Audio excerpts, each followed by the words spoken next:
Mga anak, kung ako ay isang liham o isang sulat, ano yung gusto kong iparating sa bawat makakabasa sa akin sa anong panig ng mundo kung ako ika?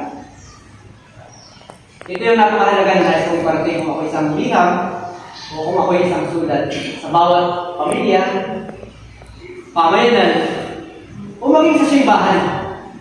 Ano yun? Hayaan yung sulat ko muna sa isang kwento. Kasi noong panahon na ako binata pa, hindi ko ito mararanasan. Pero dahil ako nagkasawa, kaya ako ito na-experience. Ang unang anak ko ay si Maria Bernadette Afro, o si Erna, maraming palayaw sa kanya. Nung siya ay sinapupunan pa lamang ng aking minamahal na asawa, nagulat ako dahil merong nag-approach sa akin na kasamahan namin sa simbahan. Kung kilala ninyo si Joseph Contreras, ang asawa niya ay si Amor Contreras. Ang tanong niya sa akin, meron ka na bang PhilHealth, brother? Yung tagal ko binata at ang tagal ko walang pakialam sa PhilHealth. Sabi ko, bakit? Kasi mga anak na yung asawa mo. Ang laki ng babayaran mo pag walang PhilHealth. Kaya makakakibig ka ng malaki pag meron kang PhilHealth. Nakikinig pa kayo?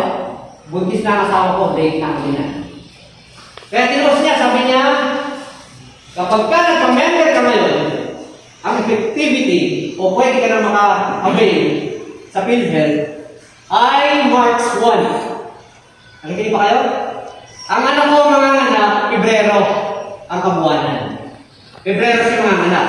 So, walang visa ang PhilHealth. Pero nagpa-member pa rin ako sa PhilHealth.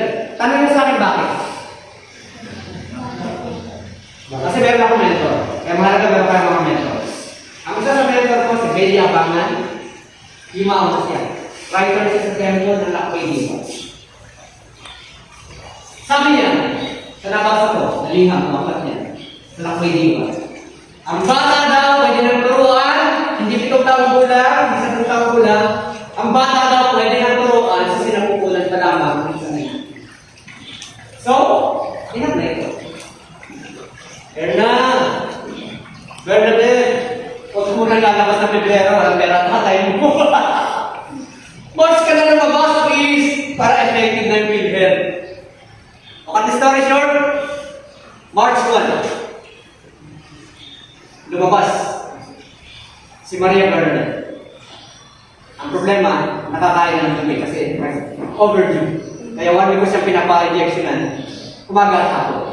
Pero at least nakatipid ako. Bakit? Effective na ang PhilHealth kapag ka-March 1 inilabas yung bata. Sa halip na Pebrero. Naintindihan ba? Kaya kung ako isang liham, ang ipapaalam ko, naturuan ang mga bata ng pananampalataya sa sinapupunan pa lamang ng kanyang ina. Kasi darating ang panahon, unti-unti ang mga tao ay mawawalan ng pananampalataya sa Diyos.